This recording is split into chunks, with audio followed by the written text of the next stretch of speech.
Good morning. How y'all doing? Casey's Take brought to you by DMA. We're in a new location, and I can actually. It sounds funny now that I talk a little bit louder. I can hear more of an echo. But we're at the Dixon Post location. I've got this pretty sweet little like library looking thing behind me. I know there's nothing in it yet. I know it doesn't look great, but I'm going to put up all kinds of stuff, and we're gonna have some Dixon Creekwood stuff up. I'm gonna try and find some Harpeth and Cheatham stuff. I may even have some Brave stuff up back there. Y'all know how I like my Brave stuff. So we're gonna do some dressing up around here. I'm gonna try and maybe my microphone's weird or something. The audio sounds so funny to me. But welcome to Casey's Take, new location. So first take, let's just get right on into it. What is it? Braves Mets rivalry. I just emailed Justin and told him what all the takes were going to be, and then I forget them. But our first take is going to be Braves Mets. They just played last night. The Braves won 5-0, 6-0, something like that, and then they played 2 days ago. Braves won 13-1. The Mets lost their starting pitcher early in the game in both contests to injury, and I know Monday's game there was a rain delay or whatever. Personally, and because I love chaos, I love this. Now, see, last week or 2 weeks ago, the Mets just destroyed the Braves. They beat them 4 out of 5 games. Braves didn't play good. Mets, as Spencer Strider said, were a little bit lucky, but that doesn't really matter. They scored more runs and they won. The Mets, like I've said, I think are playing like the better team. The last 2 days, they have not done that, which is fine by me because I hate the Mets. I hope they suck. But they've been good all year long. The greatest thing, and this is why I wanted to talk about this. I am a petty human being, and I love the fact that people get upset over the smallest things. And the Mets have lost the last 2 games. They've scored 1 run in both games combined. They've lost their pitchers both games. There was a rain delay the first day. There are so many excuses that Mets fans can come up with, and guess what? That's great. I love it. Give them all the excuses in the world. I want them to legitimately believe that they're the best team in the world and then get smacked later on in the year. We've got people kind of walking in and out. It's all good. But the Mets, I don't feel as though they're good. They're very good. But the Mets fans, I love the fact that they're a little bit upset. And I hope it stays that way. They play again tonight. I'm hoping the Braves can pull out another one. I don't know what's going to happen tonight. I'm picking stuff off my brand new desk. Y'all know how my hands go. If I don't put them out of the screen, you'll see them running the whole time and doing stuff. But I kind of hope, and then we've got an AC unit. There's so many new sounds. I'm getting used to this. I feel like Daredevil. You know, I'm only looking at this, but I hear and feel so much other new stuff. But I'm okay with if the Braves win tonight, and maybe let's say like the umpires are really bad. Maybe the umpires suck, and the Braves get a W or something. That's what I want. I'd be really happy with the Braves getting a win and the not really deserving it, because that just drives Mets fans up the wall. Now, I will say the Braves deserve the last 2 wins because the Mets didn't score. They can throw a hissy fit about their pitchers getting hurt all they want, but if you don't score, you don't win. So the Braves did deserve the last 2 games, and they are a good team. But I'm kind of rooting for some more goofy stuff to happen tonight. Maybe another rain delay that throws off a pitcher that's on his game or something. I don't even know who they got going. It might be Scherzer. It might be Scherzer tonight. Regardless, we'll see what happens. But that I wanted to get that off my chest. The Braves won the World Series last year, so that means this year they could not win the World Series, and I'm okay. I'm not gonna have a. I'm not gonna throw a fit. I'm not gonna cry about it. But of course, I'd love to see them win again. But I got to see the Braves win the World Series last year, so this year, as much as I do want to win the World Series, I'm okay with just ruining everybody else's time. If we just make everybody else's day worse, I'm okay with that. Of course, you know me as a Vols fan, so I'm used to being the villain. And let's just put that in all sports. I mean, why not just ruin everybody else's day? And I don't even care if we win; just make sure everybody else loses. So, but let's see. First take. How long am I supposed to talk? About 6 minutes. We're up to 5. Listen, we got a lot of stuff to talk about, and I got everything off my chest. I want to talk about the Braves. So, promo read. promo read. Everybody's favorite part of the day. I need to just get this in my head. Casey's Take, brought to you by DMA Orthopedics and Dr. Anthony Tropiano.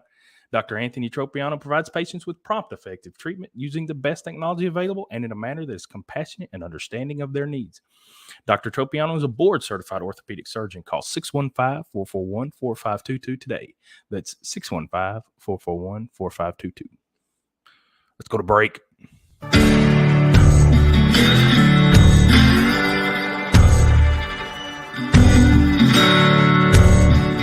At Dixon Medical Associates, your health is our number one priority.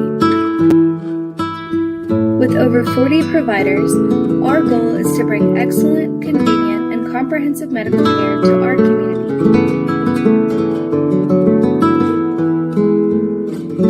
Dixon Medical Associates, a destination for care.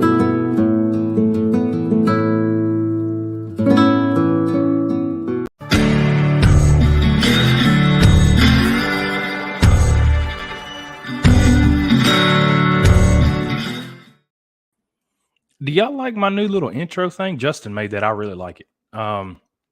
But we're going to get on into the second take. Again, I sent it off to, there we go. I got to have Justin put it on the bottom so I know what I'm looking at. Titans first preseason game. We're going to get onto that. Before we do that, I just alluded to it. The third and fourth take, I'm just combining them today because I've got a lot of high school sports that we're going to talk about. We've got all kinds of sports that are going on, but as everybody knows, this week is the first week of high school football. So we're going to talk about that for most of the time. But before we do that, second take. So first of all, Malik Willis started. Mike Vrabel explained that he was pulled in the third quarter after refusing to throw to wide open receivers. If you go back and you watch the tape, you see a lot of that with Willis. He was kind of scared to throw the ball. Now, here's the thing. The opposite of that is Logan Woodside, who threw 2 interceptions. There's obviously a happy medium there because other quarterbacks do it. People like Josh Allen, he throws the ball a bunch and then runs when he needs to. Malik Willis, in his first game ever against another team with the Titans jersey on, I felt like he made quite a few mistakes. And guess what? Any other 21-year-old in their life doing the first thing they've ever done for a new company, they're going to make mistakes too. So I was actually thrilled. I had a lot of fun watching Malik play. The athleticism is off the charts. I wrote about it in an opinion column last week about Willis in his first game. He threw the ball, that cannon. He's got a cannon of an arm. He did throw that one big long pass to Racy McMath, I want to say. McMath had ran kind of like a post route, and he finished up on the other side of the field, and Willis just bombed it over everybody's head. And then, of course, the running touchdown where he did the spin move, made Ravens first-round pick Kyle Hamilton look goofy. Spin move around him, outran Means to the sideline, broke Means' tackle, and then just kind of went through the next guy. I don't know who that last guy was. It doesn't matter. Backup Ravens player. I don't need to know him. Don't care about him. But Willis ran through him for a touchdown. So Willis shows off the video game attributes that y'all know I love. There are only a few human beings that are born with the ability to do some of the things that he does. And Josh Allen, as much as, I mean, like Ryan Tannehill can run a little bit, and Ryan Tannehill is one of the most athletic quarterbacks in the league. I know some of y'all don't want to hear that, but he was a receiver in college. He's an athletic guy. He's a very athletic person, and he can run, but he doesn't have the strongest arm. Willis's arm is a cannon, howitzer, whatever you want to call it. But I saw a lot of things I really liked, and it's stuff you can't teach. You know, you can't teach strong arms. You can't teach goofy athleticism, foot speed, stuff like that. And Willis has got it. And hopefully the stuff that you can teach, he will learn and he'll be good. But only time will tell. So, yeah, that's it for the second take. Now, like I said, third take, fourth take, we're just going to mesh them together. It's going to be a lot of high school sports. So I'm going to go ahead and get on into it. First of all, the third take, and then we do have another break to go to, and then we get to do the favorite part again, the DMA read, and then we're going to come back and talk Cheatham football. We're going to talk Cheatham, Harpeth, and Sycamore after the break.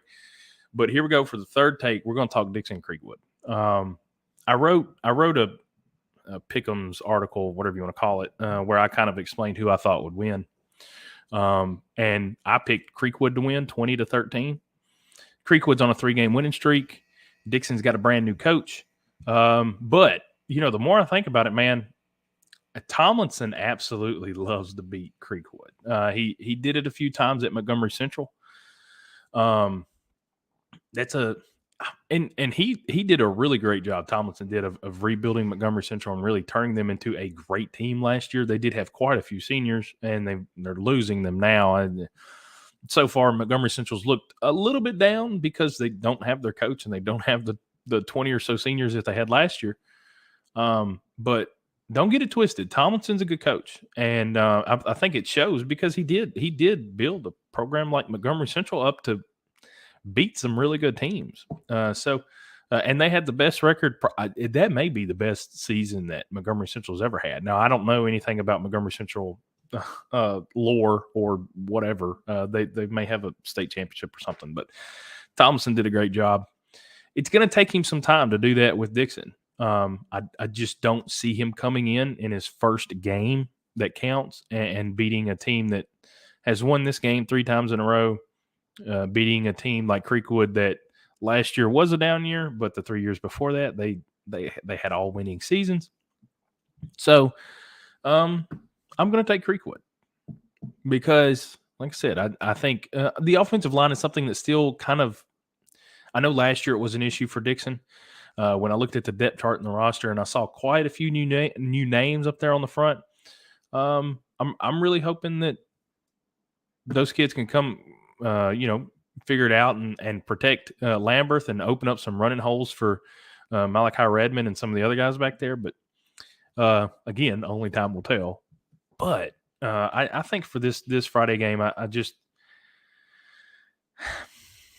going to take Creekwood because they got 3 in a row. I think that's that, and then the fact that Houston Thiel has been there, and this is going to be his 6th season, I want to say. That's why I give them kind of the head up now because they do have returning coaches. They have a 3-game win streak going into this game.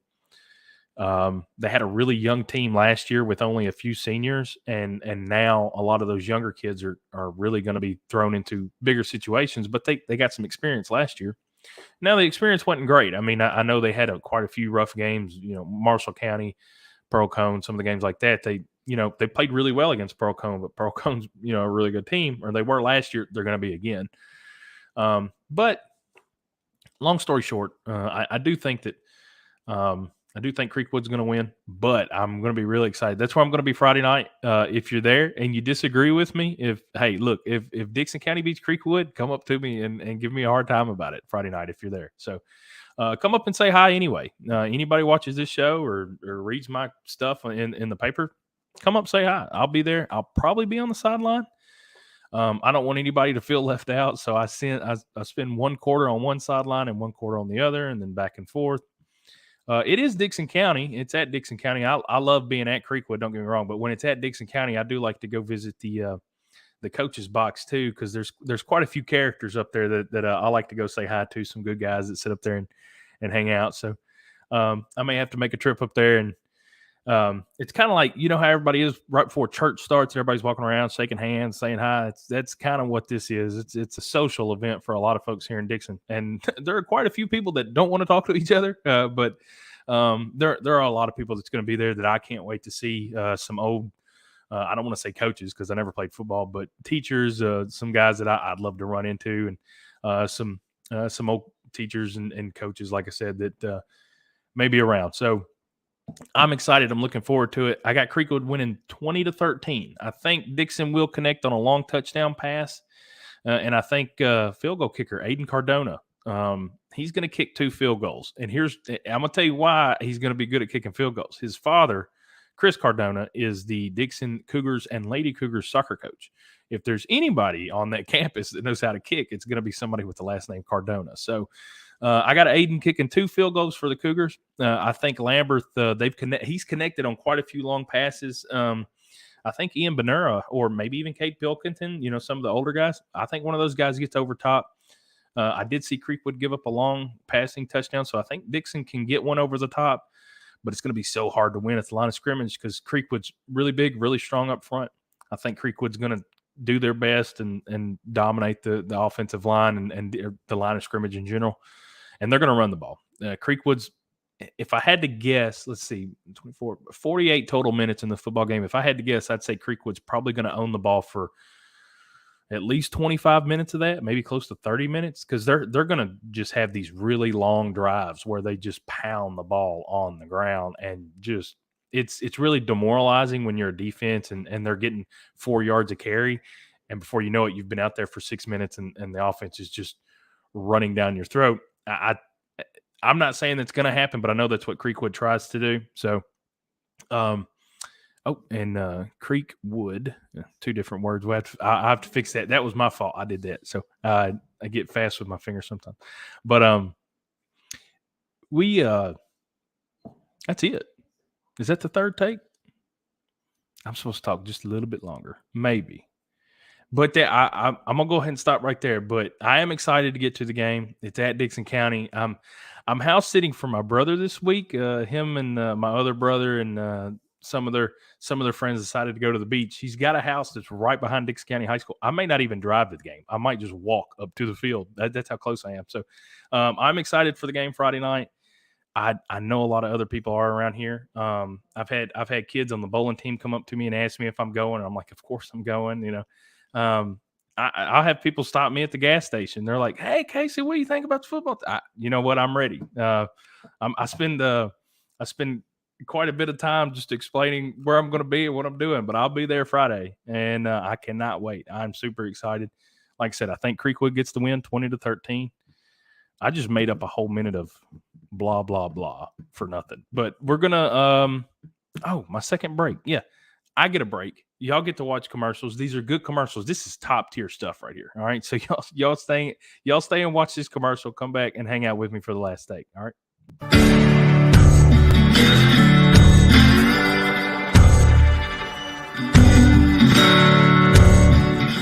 At Dickson Medical Associates, your health is our #1 priority. With over 40 providers, our goal is to bring excellent, convenient, and comprehensive medical care to our community.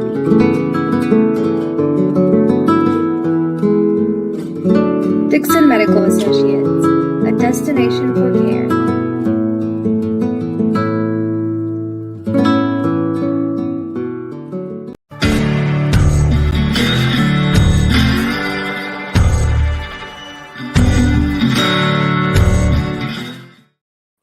I'm gonna share something funny with y'all. Down here on the bottom, you can't see it, but on my screen it says you're in the show. Everyone can see and hear you, which is great. I love it. I'm glad everybody can see and hear me, because what else would y'all do without my beautiful voice and face on this wonderful day? But there's another little part, like during the commercial, it says you're backstage, and I'm like, man, I didn't go anywhere. I'm still sitting right here in this seat. I don't do a whole lot of movement. I don't know if y'all figured that out yet or not. But fourth take, we're going to talk some Cheatham football. And when I say Cheatham, I mean the whole county. So let's start out with Sycamore. They're the first one on my mind, so we'll start with them. They play against Montgomery Central. We were just talking about them. My Clarksville guy, Brady McCatney, he sent me a text a few weeks ago, and he said, hey, we're going to send a crew out there. So we're going to have some Main Street folks out at the game. We've got a photographer and a writer, Alex Allard, who's a great writer. He's going to be out there at the Sycamore Montgomery Central game. I think this is going to be a great test for Sycamore and Coach John Harrison. This is going to be the first game of his second season. It's going to be a good idea to see exactly how far they've gotten in the preseason so far. I know the War Eagles have worked very hard. They did not enjoy last season. They went 0-10. Harrison's first year. They had quite a few struggles last year. And offensively, so far in the preseason, they've looked a little sluggish. But quarterback Brandon Pennington hit on a few deep shots. So I'm really excited to see exactly what the Sycamore offense looks like. I'm really excited to see exactly how well they can play. So Montgomery Central, again, that's a team that's kind of weird to me, because they don't have a lot because they lost so much from last season, and they've got a new coach, Coach Wright. I want to say his first name's Mike Wright, maybe. I don't know. I'm probably wrong about that, but I'm fairly certain his last name's Wright. I do know a little bit about Montgomery Central, just a little bit, not a lot. I've seen them play quite a few times the last few years, and I don't know much about them this year, though. I don't know how much different they are with Wright. I know they played a preseason game at Dixon, and I wish I would have been there to see it, but there's only one of me, and there's 5 of these teams, so I do quite a bit of running around on Friday evenings. But I've got Montgomery Central winning the game. I believe in the paper I just kicked. I've got a new desk, so I got to get used to where my feet can go. Let's see. Oh, there's no hole down there. I was hoping I could just flip my feet out, but I can't. I can't even make this chair go back. I'm gonna have to make the chair go back. I got a lot of stuff we're gonna do. I think I want to say in the paper I wrote that I've got Montgomery Central winning 10-6. I think that kind of shows you just the offensive woes that I've seen so far from Sycamore. And I know last year was a rough year for them offensively. So this year, hopefully, get some things turned around. They've got some new pieces. They've got a freshman running back, Silvio Rizzo, I believe is his name. I don't know if I pronounced it correctly. His last name is Rizzo. Kid's nasty. He's really, really good. Thank you. Sabrina brought me my paper, so now I know. I will know exactly what I wrote. But the Rizzo kid he's got really good vision. He's big for a freshman. I'm gonna tell you something right now. Last year's Sycamore Middle Knights football team has made their way to the high school. I don't know how much they're gonna play this year. I don't know how much Harrison's gonna push them out there. But he's got a group. He's got a group of freshmen that can really play. He's got some sophomores that aren't bad either. And he's got the older kids. He's got some guys that can ball. But I think this is going to be one of those types of things where he may need another year before we really start to see the fruits of labor. So I know he wants to see some points. I think Sycamore and Coach Harrison gets his first win this year. I think he probably gets a few of them, but I don't think it's going to be yet. I just don't think the offense is clicking on all cylinders yet. But the defense was flying around pretty good the other day against Hickman County, I want to say. Yeah, Hickman at the Fairview Jamboree. So, whoops. There's my photographer. I usually have this muted, but again, and I just saw a message over here. But it's been a wild week. But I've got Montgomery Central winning 10-6. Cheatham is playing Glencliff. They started last year with the season against Glencliff, and I'm pretty sure they beat them like 56-0. Which I'll be honest, before they played Glencliff last season, I didn't know a lot about Glencliff. And then they played them first game of the year and beat the crap out of them. 56-0, 54-0, whatever it wound up being. And then I realized that Glencliff had like 14 kids on the roster. And I think Glencliff was in a rough spot last year. In fact, it was actually kind of amazing that they had a football team in general. So good to the coach, good for those kids for getting the opportunity and getting out there and getting to play. But they did face quite a bit of struggles. Cheatham wound up winning 3 games last year. They weren't bad, especially with the quarterback going down. PK Kelly, he went down preseason. I know that threw a wrench into all their plans. I've got Cheatham winning this game again against Glencliff. I got them winning like 34-13. So I don't think Glencliff has improved enough to really put up a fight against the teams that they're going to play. But I think they might have improved a little bit. Hopefully they've added. I know towards the end of last year they added a little bit to the roster. So I'm hoping maybe this year they come into the game with a few more than 14 kids, because you'd hate to see anybody get hurt. But Cheatham's got their quarterback back. They don't have Cooper Owen, who has been their all-world everything the last few years, but they do have PK Kelly. They've got Tydarius Bright. They've got a few kids on that team that can really ball. So I think Cheatham's going to get another W against Glencliff. Like I said, I think 34-10, 34-13, something like that. So PK Kelly's going to be my favorite thing to see on that.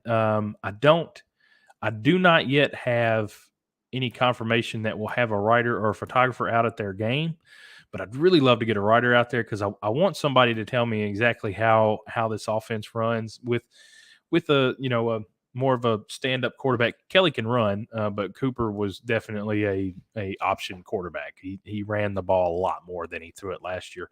Kelly's going to be able to get the ball in the air a little bit. They've got another guy that's going to play left tackle and defensive end, Savion Flowers. If you get the opportunity to go watch Cheatham County play football this year, you're going to know exactly who he is. You will see him immediately.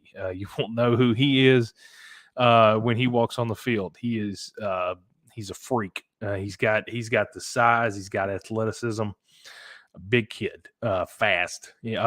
Coach Halstead, and his exact words, I quote, he looked at me and he said, "He's a beast," is exactly what he said. And Halstead's kind of a reserved guy. He doesn't use stuff. He doesn't use language like that very often. So I know he means it. So I'm ready to see Flowers. I'm ready to see Kelly. But I've got Cheatham winning Glencliff game 1. So last game, Harpeth. Who are they playing? I just had it in my head too. I think it's against Lewis County, or maybe that was last week. I cannot remember anything. I'm getting older. Let's see. Yeah. So Harpeth, I went and watched them last Friday against, who was it? They played Fairview at the Fairview Jamboree, and Joe Burns. I didn't want Lewis County. At Joe Burns, they play. That was last year. They played at Joe Burns. This year, it's at Harpeth versus Joe Burns. I think Joe Burns is going to be pretty good. Just to be honest, I think Joe Burns got a few.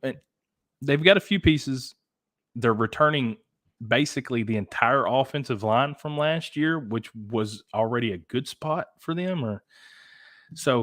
I think it's going to be a hard one for Harpeth. But I do like Hayden Penrod, the quarterback. He's been able to move the ball around a little bit. Cam Summers is big tight end, made a few plays. Jaden Petty's going to be the guy to watch. He's an athletic playmaker for Harpeth. He's going to pick off a few passes in the backfield playing defensive back, and he's also going to get a few touchdowns on offense. He's punt returner, kick returner. He's just that kind of an athlete. But I like Jaden. I like Hayden, and I like Cam. They've got some older pieces up front. They've also got some younger pieces up front. So it's gonna be nice to see how all that meshes in. I do have Harpeth losing to Joe Burns in a pretty close battle. I want to say it was like 17-10 or something. But I've got Joe Burns winning that game. They're going to be so good at the line of scrimmage. Now, I hope I'm wrong about Sycamore, and I hope I'm wrong about Harpeth. It'd be cool to see the Cheatham teams go 3-0 after week 1. Of course, we can't have that in Dixon because the two teams in Dixon are going to play against each other. So I guess that's it for Casey's Take today. I know it's weird. I know it's different. We've had some customers coming in. We might just have them on the show. If Steve Haley, who is a friend of mine, he was in here right before the show started, I should have had him on the show. He could have talked about the fair or God knows what else. It was good to see Steve. It's cool to be in a new spot. I'm going to have this whole thing dressed up. It's going to look real pretty next week. It's going to match my face and everything. It's going to be real nice. So y'all make sure and come back, check out the show next week.